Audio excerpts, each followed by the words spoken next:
প্রিয় দর্শক, ইসলাম মানে শান্তি, কিন্তু শান্তির ধর্মের বাসিন্দারা আজ পৃথিবীতে সবচেয়ে বেশি অশান্তিতে আছে। যদি এই মুহূর্তে প্রশ্ন করা হয় বর্তমান পৃথিবীতে সবচেয়ে বেশি শোষিত কারা, কারা সবচেয়ে বেশি নির্যাতিত, কোন জাতি সবচেয়ে বেশি বঞ্চিত, অশিক্ষিতই বা কারা, কারা সবচেয়ে বেশি মার খায়, কারা সবচেয়ে বেশি ক্ষুধার্ত হয়ে অনাহারে মারা যায়? প্রিয় দর্শক, উত্তর খুব সহজ। গুজরাটে যারা, কাশ্মীরে তারা, আফগানিস্তানে যারা, প্যালেস্তাইনও তারা, চীনের উইঘুর থেকে মিয়ানমার, সিরিয়া থেকে মিশর, চেচনিয়া, বসনিয়া, ইরাকের কারবালা থেকে আমার সোনার বাংলা, সবখানে আজ মুসলমানেরাই মার খাচ্ছে। চারিদিকে মুসলমানদের এমন অপমান, অধঃপতন দেখে মনে হতেই পারে এটাই বোধহয় পৃথিবীর সবচাইতে বেশি অভিশপ্ত একটি ধর্মীয় জনগোষ্ঠী। মাঝে মধ্যে তো নিজেকে মুসলমান পরিচয় দিতেও লজ্জা লাগে। দর্শক, এতক্ষণের আমার আলোচনা শুনে আমাদের দেশের অর্ধশিক্ষিত, অশিক্ষিত, মূর্খ যেসব ইসলাম বিদ্বেষী কথিত নাস্তিকেরা আছে তারা পুলকিত হতে পারে, কিন্তু মুসলমান ইতিহাসের পুরোটা এখনো শুরুই করেনি। শুরু থেকে জানতে চলুন, একটু মরুভূমি থেকে ঘুরে আসা যাক। সংখ্যা কিংবা অর্থ দিয়ে ইসলামের বিজয় নির্ধারিত হয়নি, বরং ঈমানের শক্তি, সাহস আর বুকের তাজা রক্ত দিয়ে পৃথিবীতে যুগে যুগে ইসলাম প্রতিষ্ঠিত হয়েছিল, যা প্রমাণ করে গেছেন আরবের এক মহামানব, মহাদার্শনিক, মহাকাব্যিক হযরত মুহাম্মদ সাল্লাল্লাহু আলাইহি ওয়াসাল্লাম। শত হাজার লক্ষ মানুষের প্রয়োজন হয় না, একজন মানুষ কিভাবে পুরো পৃথিবীকে বদলে দিতে পারে তার প্রমাণ তিনি নিজেই। রাম রহিমের গল্প কিংবা উপন্যাস নয়, মাত্র আজ থেকে 1450 বছর আগে তিনি যা করে গেছেন তার বাস্তব প্রমাণ এখনো পৃথিবীতে বিদ্যমান। মক্কার সবার কাছে প্রিয় আলামিন খেতাবধারী মানুষটা নবুয়ত লাভের পর রাতারাতি সকলের শত্রুতে পরিণত হয়ে গিয়েছিলেন। শুধু রাসূল সাল্লাল্লাহু আলাইহি ওয়াসাল্লাম নয়, পৃথিবীতে যুগে যুগে যত নবী রাসূল এসেছেন সবাইকে দ্বীন প্রচার করতে গিয়ে নির্যাতন সহ্য করতে হয়েছে। হযরত মুহাম্মদ সাল্লাল্লাহু আলাইহি ওয়াসাল্লামের প্রিয় জন্মভূমি মক্কায় দ্বীন প্রচার করতে গিয়ে যখন বাধার সম্মুখীন হলেন, এমনকি মৃত্যু ঝুঁকি আসতে থাকলো, তখন আল্লাহর নির্দেশে তিনি হিজরত করলেন মক্কা থেকে মদিনায়। মক্কার মদিনা নাম শুনলে অনেকের হয়তো মনে হতে পারে এই গ্রাম থেকে ওই গ্রাম। বাস্তবে মক্কা থেকে প্রায় 450 কিলোমিটার দূরত্বে হিজরত করতে হয়েছিল হযরত মুহাম্মদ সাল্লাল্লাহু আলাইহি ওয়াসাল্লামকে। মক্কার কাফেররা হযরত মুহাম্মদ সাল্লাল্লাহু আলাইহি ওয়াসাল্লাম এবং তিনার সাহাবীদের অবস্থান জানার পর তিনাদেরকে হত্যার পরিকল্পনা করেন। সৌদি আরবের বর্তমান বদর শহরের কাছে তৎকালীন বদর উপত্যকায় এক অসম রক্তক্ষয়ী সংঘর্ষ বাধে। অসম বলার কারণ হচ্ছে হযরত মুহাম্মদ সাল্লাল্লাহু আলাইহি ওয়াসাল্লামের নবুয়ত লাভের পর প্রথম সেই যুদ্ধে কাফেরদের সংখ্যা ছিল প্রায় 1000-এরও বেশি, আর মুসলিম সৈন্যের সংখ্যা ছিল মাত্র 300 জন। অবশ্য কোনো কোনো ইতিহাসে এর সংখ্যা উল্লেখ করা হয়েছে 317। বদর প্রান্তরে 624 খ্রিস্টাব্দের 13ই মার্চের সেই যুদ্ধ আজকের মুসলমানদের জন্য জ্বলন্ত এক উদাহরণ। দুই দলের মধ্যে যুদ্ধ শুরু হবার আগে কাফেররা যখন দেখল তাদের চাইতে নিতান্তই কম সংখ্যক সৈন্য নিয়ে মুসলমানেরা যুদ্ধ করতে এসেছে, তখন কাফেররা ঠাট্টা করে মুসলমানদেরকে বলল, আমরা প্রথমে আমাদের 3 জন যোদ্ধাকে পাঠাচ্ছি, দেখি সাহস থাকলে তোমরা তোমাদের সেরা 3 জন যোদ্ধাকে পাঠাও। এদিকে 317, ওইদিকে 1000 দেখে সাহাবীরা ঘাবড়ে যাননি, বরং কাফেরদের দেয়া চ্যালেঞ্জ গ্রহণ করে সাথে সাথে এগিয়ে যান মুসলিম 3 বীর যোদ্ধা। কাফেরদের পক্ষে উজবা বিন রাদিয়া, সাইবা বিন রাবিয়া, আল ওয়ালিদ ইবনে উতবার মতো তৎকালীন সময়ের রণকৌশলে পারদর্শী 3 শ্রেষ্ঠ যোদ্ধার সামনে মুহূর্তেই দাঁড়িয়ে যান মুসলিম 3 যোদ্ধা, ওবায়দা বিন হারিস, হামজা বিন আব্দুল মুত্তালিব এবং আলী ইবনে আবু তালেব। একের পর এক কাফেরদের 3 জনকে হত্যা করার পর কাফেররা সম্মিলিত আক্রমণ করে মুসলমানদের উপর। মাত্র 317 জনের ইমানি শক্তির কাছে সেই যুদ্ধে কাফেররা পরাজিত হয়েছিল। বদর যুদ্ধে রাসূল সাল্লাল্লাহু আলাইহি ওয়াসাল্লামের আপন চাচা আবু জাহেল ও উমাইয়া বিন খালেফের মতো শীর্ষ নেতা সহ কাফেরদের প্রায় 70 জন মারা গিয়েছিলেন। পক্ষান্তরে 14 জন মুসলিম সৈন্য সেই যুদ্ধে শহীদ হয়েছিলেন। তখনকার সময়ের অত্যাধুনিক সমরাস্ত্র সজ্জিত বিশাল বাহিনীর সামনে নিশ্চিত মৃত্যু জেনেও বদরের যুদ্ধে তিনারা শহীদ হয়েছিলেন বলেই অন্য যে কোনো যুদ্ধে শহীদদের চাইতে তিনাদের মর্যাদা সবচেয়ে বেশি। প্রিয় দর্শক, যে এভাবে শত হাজার লক্ষ মুমিনের পবিত্র রক্তের বিনিময়ে পৃথিবীতে ইসলাম প্রতিষ্ঠিত হয়েছে। এক সময়ের খেজুরের পাতায় ঘেরা জরাজীর্ণ মসজিদগুলোতে আমরা চাকচিক্যতা এনেছি, ছোট্ট কৌটায় ভরা পবিত্র আতরের বদলে আমরা নামি দামি ব্র্যান্ডের পারফিউম পেয়েছি, কিন্তু হারিয়ে ফেলেছি ওমর আলীদের সেই ইমানি শক্তি। বেঈমানি এখন মুসলমানদের রক্তে মিশে গেছে। মাত্র 317 জন সৈন্য নিয়ে 1000 কাফেরের বিরুদ্ধে যুদ্ধ করা মুসলমান এখন সংখ্যায় 16 কোটি হলেও জিম্মি হয়ে আছে মাত্র কয়েকজন পুলিশের কাছে। বদরের সে বিজয়ের পর মুসলমানদেরকে আর পেছনে ফিরে তাকাতে হয়নি। রাসূল সাল্লাল্লাহু আলাইহি ওয়াসাল্লামের 23 বছরের নবুয়তি জীবনের পুরোটাই অভাবনীয় গতিতে ইসলামের প্রসার ঘটেছে আরব ছাড়িয়ে এশিয়া, আফ্রিকা পর্যন্ত। ইংরেজি 636 সালের 8 জুন রাসূল সাল্লাল্লাহু আলাইহি সাল্লামের পৃথিবীর জীবনের সমাপ্তি ঘটলেও ইসলামের প্রবৃদ্ধি থামেনি। 636 থেকে 634 খ্রিস্টাব্দ পর্যন্ত হযরত আবু বকর রাদিয়াল্লাহু তাআলা আনহু ইসলামের প্রথম খলিফা নিযুক্ত হন। 634 খ্রিস্টাব্দে আবু বকর রাদিয়াল্লাহু তাআলা আনহুর মৃত্যুর পর হযরত ওমর আল খাত্তাব রাদিয়াল্লাহু তাআলা আনহু ইসলামের দ্বিতীয় খলিফা নিযুক্ত হন। রাসূল সাল্লাল্লাহু আলাইহি সাল্লামের পর হযরত ওমরের যুগ ছিল ইসলামের সবচেয়ে স্বর্ণযুগ। তিনার সময় ইসলামের প্রসার ঘটেছিল ঝড়ো বেগে। ওমর রাদিয়াল্লাহু তাআলা আনহুর হাত ধরে একের পর এক দেশ মুসলমান শাসনের অধীনে আসতে থাকে। খেলাফতের দায়িত্ব নেওয়ার প্রথম বছরে হযরত ওমরের হাত ধরে গাজনউদ্দিন যুদ্ধে জয়লাভ করে মুসলমানেরা। একই বছরে সিরিয়ার দামেস্ক পর্যন্ত চলে যায় খেলাফত শাসনের সীমানা। পরের বছর ফালের যুদ্ধে তৎকালীন বেইজেন্টাইন নিয়ন্ত্রিত প্যালেস্তাইন যোদ্ধাদের পরাজিত করেন মুসলমানেরা। 636 খ্রিস্টাব্দের 15 আগস্ট শুরু হওয়া 6 দিনব্যাপী ইয়ারমুখের যুদ্ধে জয়লাভ ছিল মুসলমানদের জন্য অত্যন্ত তাৎপর্যপূর্ণ। বর্তমান সিরিয়া জর্ডান সিরিয়া ইসরায়েল সীমান্তে অবস্থিত ইয়ারমুখ নদীর তীরে এই যুদ্ধে পরাজয়ের মধ্য দিয়ে মূলত মধ্যপ্রাচ্যে বেইজেন্টাইন সাম্রাজ্যের মেরুদণ্ড ভেঙে যায়। 637 সালে ভূমধ্য সাগরের পূর্ব অঞ্চল থেকে বেইজেন্টাইন সাম্রাজ্য পুরোপুরি নিয়ন্ত্রণ হারালে পুরো মধ্যপ্রাচ্য জুড়ে মুসলমানদের খেলাফত প্রতিষ্ঠিত হয়। 640 সালে আর্মেনিয়া বিজয় করেন মুসলমানেরা। 642 সালে আলেকজান্দ্রিয়াও খেলাফতের অধীনে চলে আসে। ইসলামের একের পর এক বিজয়ের একই সাথে চলেছে মুসলমানদের বিরুদ্ধে ষড়যন্ত্র। 644 সালে হযরত ওমরের অনাকাঙ্ক্ষিত মৃত্যুর পর তৃতীয় খলিফা হিসেবে দায়িত্ব নেন হযরত ওসমান রাদিয়াল্লাহু তাআলা আনহু। একের পর এক ষড়যন্ত্রে খলিফাদের মৃত্যু হতে থাকলেও ইসলামের মৃত্যু হয়নি, বরং তা সম্প্রসারিত হতে থেকেছে। আরব থেকে মুসলিম শাসনের জনপ্রিয়তা পায় ইউরোপ পর্যন্ত।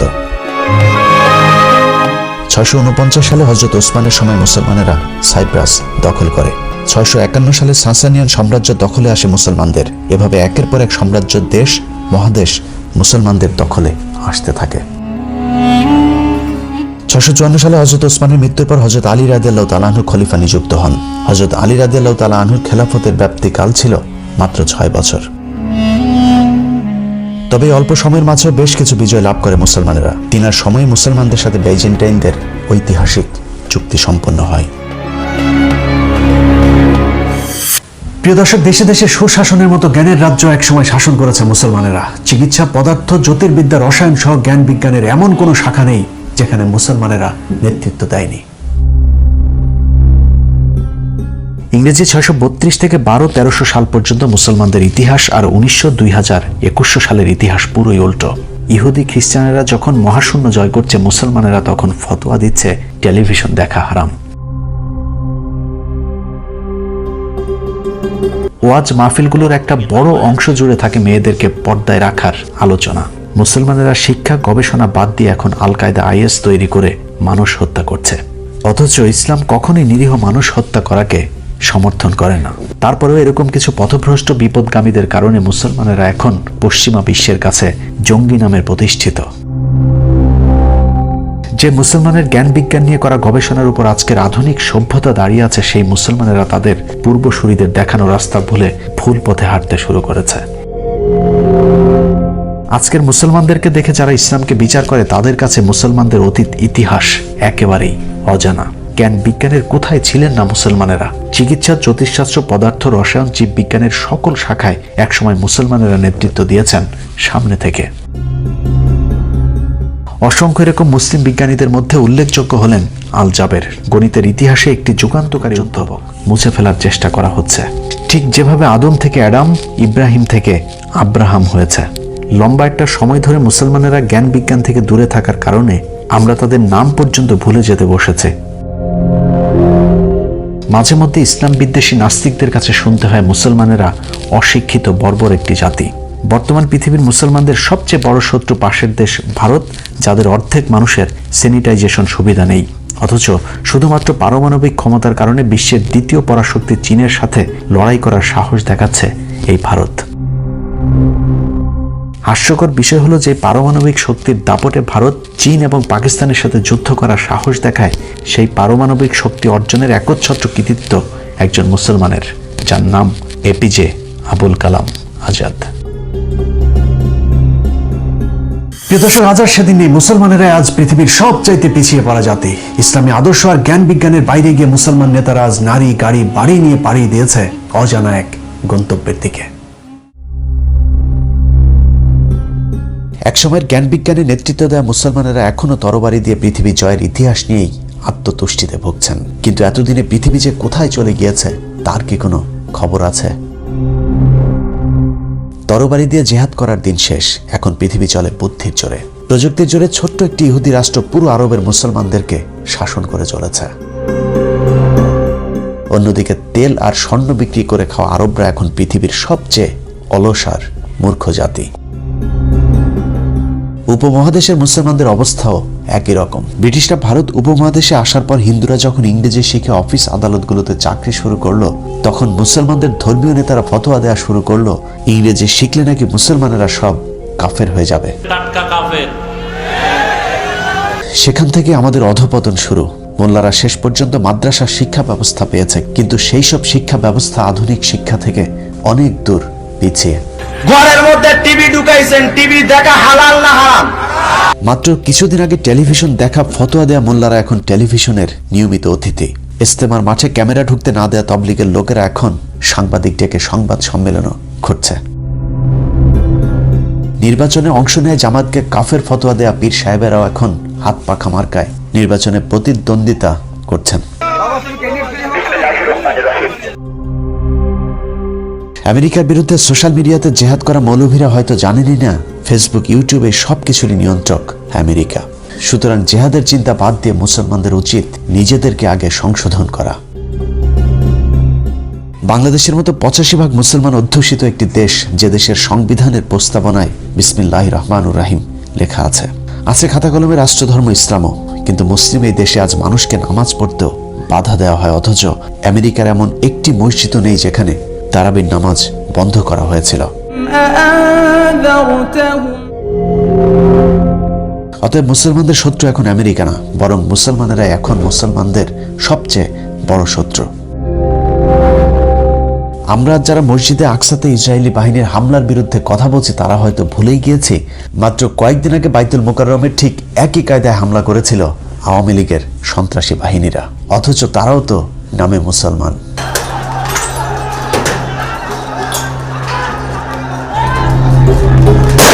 পশ্চিমারা ধর্মের ভালো দিকগুলো তাদের বাস্তব জীবনে কাজে লাগিয়েছে, আর আমাদের দেশে ধর্মের ভালো দিকগুলোকে সরিয়ে মাদ্রাসা মসজিদকে বানানো হয়েছে ব্যবসা প্রতিষ্ঠান। এখনো কাফের হয়ে যাবার ভয় কমই মাদ্রাসাগুলোতে ইংরেজি শেখানো হয় না। পাঠ্যসূচিতে নেই গণিত, বিজ্ঞানের মতো প্রয়োজনীয় বিষয়গুলো, যে কারণে দেশের দ্বিতীয় বৃহত্তম শিক্ষিত এই জনগোষ্ঠীর জন্য মাদ্রাসা বা মসজিদে চাকরির বাইরে আর কোনো সুযোগ থাকছে না। বৈজ্ঞানিক বানানো হয় না, ডাক্তার হয় না, দার্শনিক হয় না, ইসলামী শিক্ষা গভীর জ্ঞানী করে তোলা। চাকরির মতো রাজনৈতিক ক্ষেত্রে তারা কতটা পিছিয়ে তার নজির হেফাজতের বর্তমান অবস্থা। ভারতীয় গোয়েন্দা সংস্থা রয়ের ডিভাইড অ্যান্ড রোল পদ্ধতিতে বাংলাদেশের মুসলমানদেরকে ধ্বংসের যে মিশন হাতে নেওয়া হয়েছিল তা হয়তো তারা বুঝিয়ে উঠতে পারেনি। মিথ্যা বানোয়াট অভিযোগ তুলে জামায়াতে ইসলামের নেতাদের যখন হত্যা করা হয়েছিল, তখন হেফাজত মনে মনে খুশি হয়েছিল ধর্মীয় মাঠে একক রাজত্ব করবার আশায়। কিন্তু জামায়াতের দিন শেষ, হেফাজতের বাংলাদেশ। এ অবস্থা খুব বেশি দিন টেকেনি। জামায়াত ইসলামীর এখন নামগন্ধ নাই, এটা অসল হইয়া গেছে, এটা চলে না। রয়ের খেলা যে তখনও শেষ হয়নি এটা বুঝতে মাওলানা শফিদের যতদিন লেগেছে ততদিনে অনেক দেরি হয়ে গিয়েছে। একসময়ের মাওলানা শফির বন্ধু সরকার আর এখন কওমিদের কথা শোনে না, বরং কওমিরাই মধ্যরাতে সরকারের দরজায় গিয়ে প্রাণ ভিক্ষা চাইতে ব্যস্ত। সরকারের মাত্র কয়েকদিনের অত্যাচার নির্যাতন থেকে বাঁচার জন্য হেফাজতের অনেক নেতাই এখন পদত্যাগ করতে শুরু করেছে, কিন্তু তাতেও খুব একটা লাভ হচ্ছে না। এর জন্য যতটা না ইসলাম বিদ্বেষী আওয়ামী সরকার দায়ী, তার চেয়েও বেশি দায়ী আলেমদের একাংশ, কারণ তারা শত্রু আর বন্ধু চিনতে ভুল করেছিল। হেফাজতের 5 মের ঘটনার পর আল্লামা শফিকে নিয়ে প্রকাশ্যে মিথ্যাচার করেছিল কথিত প্রধানমন্ত্রী শেখ হাসিনা। এছাড়া তাকে নিয়ে কুরুচিপূর্ণ বক্তব্য দিয়েছিল মাদার অফ মাফিয়া। সে সময়টাই ছিল বাংলাদেশে ইসলামী দলগুলোর জন্য টার্নিং পয়েন্ট। হেফাজতের কয়েকশো এতিম অসহায় শহীদের বিচার তো দূরের কথা, এখন পর্যন্ত আনুষ্ঠানিকভাবে সেই রাতে শহীদদের পূর্ণ সংখ্যাও প্রকাশ করেনি হেফাজত। উল্টো ফরিদউদ্দিন মাসুদের মধ্যস্থতায় শেখ হাসিনার কাছে মাত্র 15 কোটি টাকায় বিক্রি হয় শফিপুত্র আনাস মাদানি, মুফতি ফাইজুল্লাহ সহ হেফাজতের প্রভাবশালী কয়েকজন নেতা। বাবুনগরী কাশিমি সহ কয়েকজন নেতা অনড় থাকলেও তাতে লাভ হয়নি। বাবুনগরী পন্থীদের বাদ দিয়ে কওমি সনদের নামে 5 মের শহীদদের সাথে চরম বেইমানি করে খুনি হাসিনার সাথে হাত মেলায় শফি।